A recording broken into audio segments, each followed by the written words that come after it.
Yeah, Christian Kirk. I mean, like, are we nervous a little bit, guys? Because I have a bold take here, and I want to read off some stats and then give my bold take, and then just see where you guys land after it. But Christian Kirk, in terms of last week, he ran 86% of his routes were in the slot for week 2.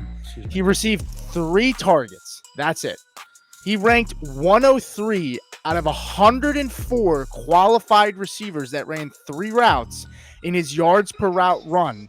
He had a minus 0.03 for his yards per route run last week. That was per Pro Football Focus. Now, I don't know how somebody has a negative. I might be reading that wrong, but either way, I looked at some of the film and it was bad.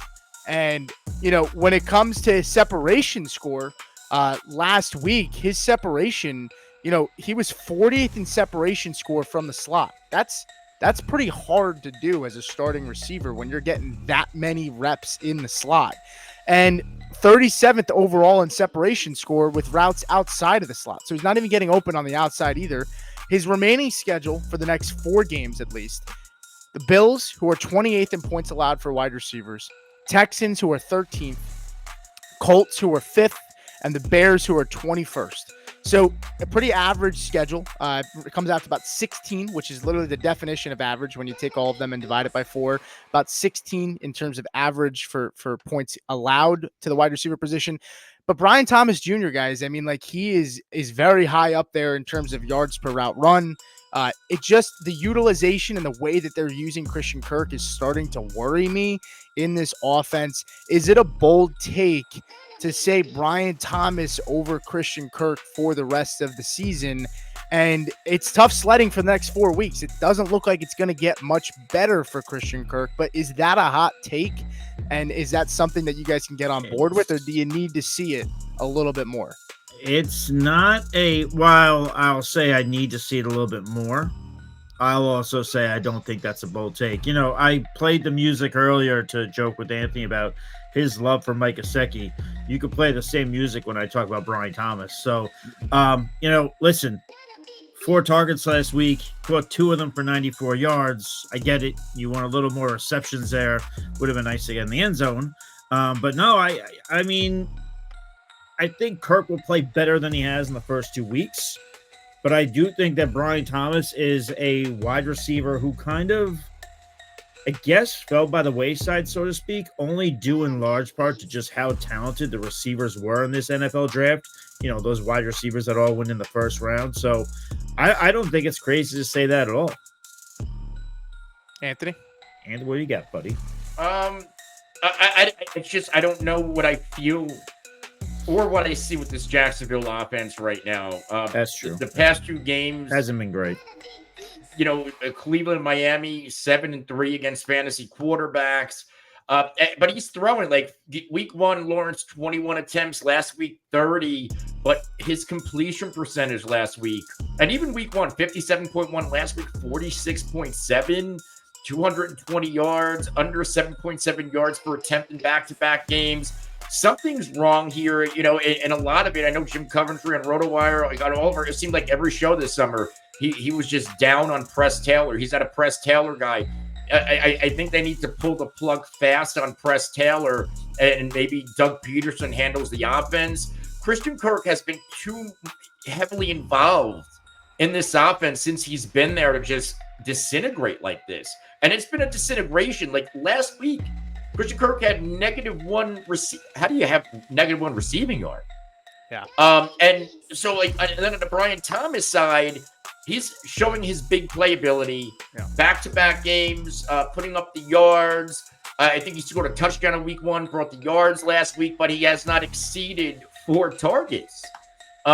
So I think it's bold, not because of the talent, but because I have not seen the target share yet. And I feel like it's unfair to me, because when I warned people about Xavier Worthy, we saw that in week 2. He didn't exceed 3 or 4 targets in week 2.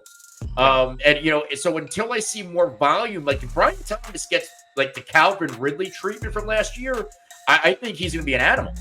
But until I see the target uptick in Brian Thomas's favor, then I do think it's a little bit of a hot take, because eventually either Christian Kirk's going to get involved or maybe Engram comes back. But yeah, like I just need more targets going in Brian Thomas's direction. Then I'm with you guys. And by the way, maybe even Christian Kirk could play better, but still Brian Thomas is such a factor there that it's not what we've seen previously from Christian Kirk, you know? I mean, I want you to just riddle me this, okay? And I totally it's not a Christian Kirk thing. It's just a utilization thing. Press Taylor, like it just I watched the film and you know we have the ability to do that with NFL Pro, which has been nice. But I watched the film, man, and like they're just not. Are you okay, Anthony? Yeah, I'm just looking at Gabe Davis. Gabe Davis leads this wide receiver room, 101 targets to 101 snaps to 83. Something we all predicted. Yeah.